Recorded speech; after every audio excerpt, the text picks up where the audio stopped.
திருவாரூர் அருகே கொரடாச்சேரிக்கு காங்கிரஸ் கமிட்டி முன்னாள் மாநில தலைவர் KS அழகிரி வருகை தந்து திருவாரூர் காங்கிரஸ் கமிட்டி மாவட்ட தலைவர் SMP துரைவேலன் அவர்களது தாயார் பானுமதி அம்மாள் மறைவை ஒட்டி அவரது திருவுருவப்படத்திற்கு மலர் தூவி அஞ்சலி செலுத்தி குடும்பத்தினருக்கு ஆறுதல் தெரிவித்தார். இந்த நிகழ்வில் திருவண்ணாமலை மாவட்ட தலைவர் செங்கம் குமார், விருத்தாச்சலம் சட்டமன்ற உறுப்பினர் ராதாகிருஷ்ணன், கடலூர் மாவட்ட பொருளாளர் ராஜன், சேலம் மாவட்ட பொதுச் செயலாளர் ராஜேந்திரகுமார், மன்னார்குடி, கூத்தாநல்லூர், திருவாரூர், கொரடாச்சேரி, நன்னிலம் காங்கிரஸ் கமிட்டி நிர்வாகிகள் உள்ளிட்டோர் கலந்து கொண்டனர். இந்த நிகழ்வை தொடர்ந்து காங்கிரஸ் கமிட்டி முன்னாள் மாநில தலைவர் KS அழகிரி செய்தியாளர்களிடம் பேசிய போது இவ்வாறு தெரிவித்தார். உழைக்கிற மக்கள், விளிம்பு நிலை மக்கள், மத்தியதர மக்களுக்கு தொடர்ச்சியாக அடி கொடுத்து கொண்டே இருக்கிறார்.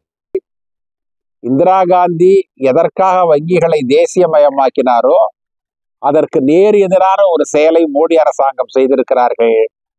அது முந்தைய பணமதிப்பிழப்பு நீக்கத்தை விட, கொரோனா காலத்துடைய ஊரடங்கை விட கொடுமையானதாக இருக்கிறது. என்னவென்று சொன்னால், நம்மிடம் இருக்கிற தங்க நகையை அடகு வைக்க வேண்டும் என்றால் அந்த தங்க நகை உங்களுடையது என்பதற்கான சாட்சி என்ன என்று கேட்கிறார்கள். யார் பில்லு வச்சிருக்க முடியும்? பாரம்பரியமான நகைகள் இருக்கின்றன. தாய் போட்ட தாலி இருக்கும், சகோதரி அணிந்திருந்த வளையல் இருக்கும், பாட்டி அணிந்திருந்த பவுன் நகைகள் இருக்கும். இவைகளையெல்லாம் அடகு கடைக்கு எடுத்து செல்கிற பொழுது, வங்கிகளுக்கு எடுத்து செல்கிற பொழுது இதற்கான ஆதாரம் எங்கே என்று கேட்டால் யார் இதற்கு ஆதாரம் தர முடியும்? இந்த திட்டத்தை வகுக்கிற ரிசர்வ் வங்கி கொஞ்சமாவது யோசித்திருக்க வேண்டாமா? மக்களுடைய பொருளாதார சூழ்நிலை, குடும்ப சூழ்நிலை அவர்களுக்கு தெரிந்திருக்க வேண்டாமா? உலகம் முழுவதையும் அறிந்து வைத்திருக்கிறேன் என்று சொல்லுகிற மோடி இதை புரிந்து கொள்ள வேண்டாமா? அந்த கட்சியினுடைய அமைச்சர்கள் இதையெல்லாம் தெரிந்து வைத்திருக்க வேண்டாமா? இதற்கெல்லாம் எங்கே செல்வது? இதனால் என்ன நடக்கும் என்று சொன்னால், கிராமப்புறங்கள்ல, நகரப்புறங்கள்ல மீண்டும் கொள்ளையடிக்கிற அடகு வியாபாரிகள் தோன்றுவார்கள்.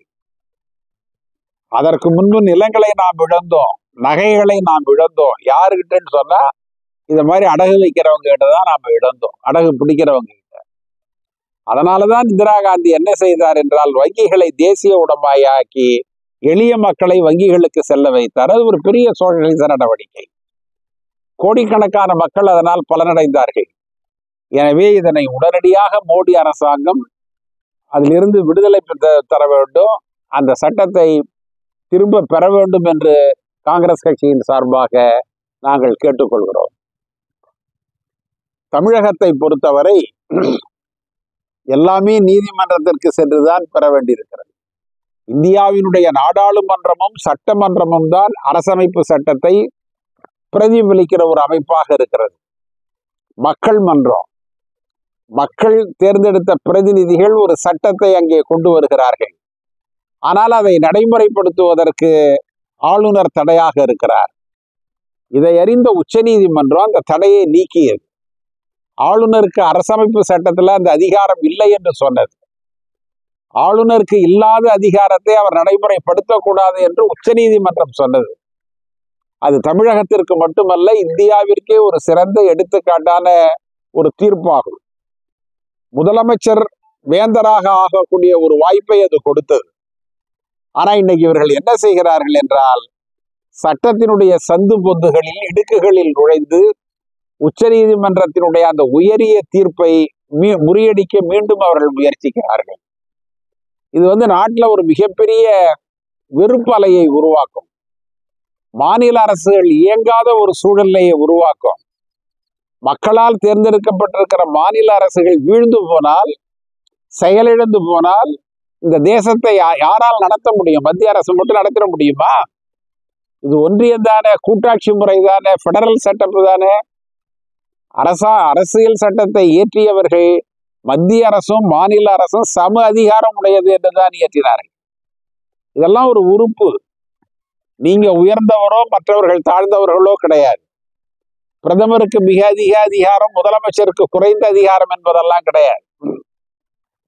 இவர்கள் எல்லோருமே ஒரே சமதளத்தில் இருக்கிறவர்கள் தான். ஆனா நீங்க மாநில அரசாங்கங்களை ரசிக்க பார்க்கிறீர்கள். இன்றைக்கு எங்களுடைய தலைவர் ராகுல் காந்தி கூட தெளிவாக சொல்லி இருக்கிறார், தமிழக அரசாங்கம் தன்னுடைய உரிமைக்காக போராடுகிறது, காங்கிரஸ் கட்சி அதற்கு துணை நிற்கும் என்று அவர் தெளிவாக சொல்லி இருக்கிறார். நமக்கு வரவேண்டிய கல்வி பணம் கூட 2000 கோடிக்கு மேற்பட்ட தொகை தர மறுக்கிறார்கள். இன்றைக்கு தமிழ்நாடு முதலமைச்சர் அதற்காகவும் நீதிமன்றம் சென்றிருக்கிறார், உச்ச நீதிமன்றம் சென்றிருக்கிறார். அப்படி சென்றுதான் இவைகளை பெற முடிகிறது. எனவே மத்திய அரசாங்கம் தொடுத்திருக்கிற ஒரு யுத்தம் இது. நான் யுத்தம் தான் சொல்லுவேன். மாநில அரசுகள் மீது, அதுவும் குறிப்பாக பிஜேபி ஆளாத மாநிலங்கள் மீது ஒரு யுத்தத்தை மத்திய அரசு தொடங்கி இருக்கிறது. இந்த யுத்தம் உரிமைக்கான யுத்தம் என்பதை நாம் தெரிந்து கொள்ள வேண்டும். நம்முடைய உரிமைக்கான யுத்தம், நம்முடைய உரிமையை பறிப்பதற்காக அவர்கள் செய்கிற சண்டை. அதுல நாம வெற்றி பெறணும், மாநிலங்கள் ஒன்றாக இருந்து செயல்படணும்னு முதலமைச்சர் கேட்டிருக்காரு. அதற்கு தமிழக காங்கிரஸ் உறுதுணையாக இருக்கும். நாங்கள்லாம் உறுதியாக அவருக்கு ஒத்துழைப்பு தருவோம் என்று தெரிவித்துள்ளோம். நீங்க நம்முடைய அரசமைப்பு சட்டத்துல எல்லா துறைகளுக்குமே சில அதிகாரங்கள் கட்டுப்படுத்தப்பட்டிருக்கின்றன. ஒரு சின்ன உதாரணம் உங்களுக்கு சொல்ற நினைவு இருக்கும்னு நினைக்கிறேன்.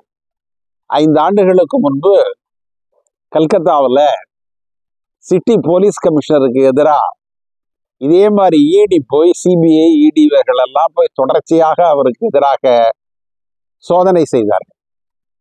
மாநில அரசாங்கத்தை கேட்காமலேயே செய்தார்கள். உடனே மம்தா பானர்ஜி என்ன செய்தார் என்று சொன்னால், சிட்டி போலீஸ் கமிஷனரை அழைத்து நம்மிடம் சொல்லாமல் வந்திருக்கிற சிபிஐ மற்றும் இடி அதிகாரிகள் 80 பேரையும் கைது செஞ்சு கல்கத்தாவில் இருக்கிற காவல் நிலையத்துல தரையில உட்கார வைங்க. அதே மாதிரி அவங்க கைது செஞ்சு தரையில உட்கார வச்சாங்க. அதன் பிறகு உள்துறை அமைச்சகத்திலிருந்து ஆட்கள் ஒரு சமாதானம் நடந்து, அதன் பிறகுதான் இடி வெளியிலேயே அனுப்பப்பட்டார்கள். சிபிஐயும் ஒரு மாநில அரசாங்கத்திற்கு அந்த அதிகாரம் செய்யலாம். நீங்க எதற்கெடுத்தாலும் நான் இப்ப என்ன ஆயிடுதுன்னா, ஒரு இடி சோதனை செய்தாலே நான் குற்றவாளி ஆகிவிடுவேன். அதன் பிறகு நான் குற்றமற்றவன் என்று சொல்லிக் கொள்வதற்கு ஏகப்பட்ட பணிகள் செய்ய வேண்டும். இதைத்தான் அவர்கள் செய்கிறார்கள். எல்லோரையுமே கரைப்படுத்துவது. நீங்க டெல்லியில அப்படிதான் கரைப்படுத்துறாங்க, பல மாநிலங்கள்ல அப்படிதான் கரைப்படுத்துறாங்க. இன்னைக்கு சோனியா காந்தி மீதும் ராகுல் காந்தி மீதும் அப்படித்தான் ஒரு கரையை வீசுகிறார்கள். நேஷனல் ஹெரால்டு யாரை வேண்டுமானாலும் கரைப்படுத்தலாம் என்பது உங்களுடைய கணக்கு. அந்த கணக்கு பொய்த்து விடும். உலக வரலாற்றில் ஹிட்லர் அப்படிதான் நினைச்சாரு, முசோலினி அப்படிதான் நினைச்சாரு. ஆனால் அவர்களுடைய முடிவுகள் எல்லாம் கேவலமாக முடிந்தன. அதை போன்ற ஒரு முடிவு இந்தியாவிலும் வரும் என்பதை தெரிவித்துக் நீங்க அண்ணா திராவிட முன்னேற்ற கழகம் என்பது, எடப்பாடியினுடைய தலைமையில் இருக்கிற அண்ணா திராவிட முன்னேற்ற கழகம் என்பது எல்லாத்தையும் இழந்து ஒரு அனாதையாக நிற்கிற ஒரு அரசியல் கட்சி. நீங்க எந்த உரிமை போராட்டத்தையும் அவர்கள் நடத்தியது கிடையாது. நான் அவங்களை குறைத்து மதிப்பிடணுங்கிறதுக்காக சொல்ல, அது அவர்களுக்கே தெரியும். எந்த உரிமை போராட்டத்தையும் அவர்கள் செய்தது கிடையாது. அவர்கள் ஆட்சியில் இருக்கிற பொழுது கூட மத்திய அரசாங்கம் அவர்களுக்கு தர மறுத்த சலுகைகளை, தர மறுத்த உரிமைகளுக்கு எதிராக அவர்கள் பேசியது கிடையாது. இதே நீட் தேர்வுக்கு எதிராக எடப்பாடி அரசாங்கம் இருந்த பொழுது ஒரு தீர்மானத்தை நிறைவேற்றி மத்திய அரசுக்கு அனுப்பினாங்க. உள்துறை அமைச்சகம் 2 நாள்ல அதை திருப்பி அனுப்பிவிட்டது, நாங்க ஒத்துக்க மாட்டோம். ஆனா திருப்பி வந்த விஷயத்த அவங்க சட்டமன்றத்துல சொல்லவே இல்லை. ஓராண்டு காலம் மறைத்து வைத்திருந்தாங்க. நீங்க சட்டமன்றத்திடமோ நாடாளுமன்றத்திடமோ எதையும் மறைக்க கூடாது. மறைக்கிற அதிகாரம் நமக்கு இல்லை. எல்லாமே அங்க பேசப்பட வேண்டிய விஷயம். அதன் பிறகு வேறு ஒரு சோர்ஸ் மூலம் தான் இவங்க மறைச்சு வச்சிருக்காங்கன்னு தெரிஞ்சு அதை சட்டமன்றத்துல கொண்டாந்தப்ப பதில் பேச முடியாமல் திணறி நின்றவர்கள் தான் இந்த எடப்பாடியுடைய அதிமுக.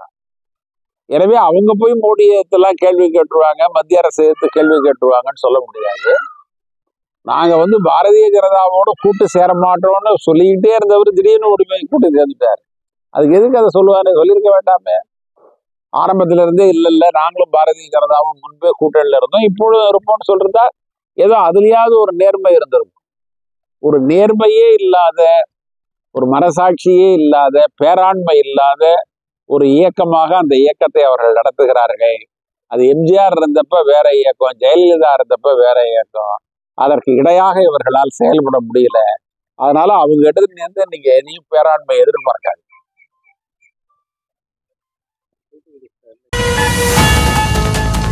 அன்றாடம் நடக்கும் செய்திகளை உடனுக்குடன் தெரிந்து கொள்ள உங்கள் அரசு நியூஸ் சேனலை சப்ஸ்கிரைப் பண்ணுங்க.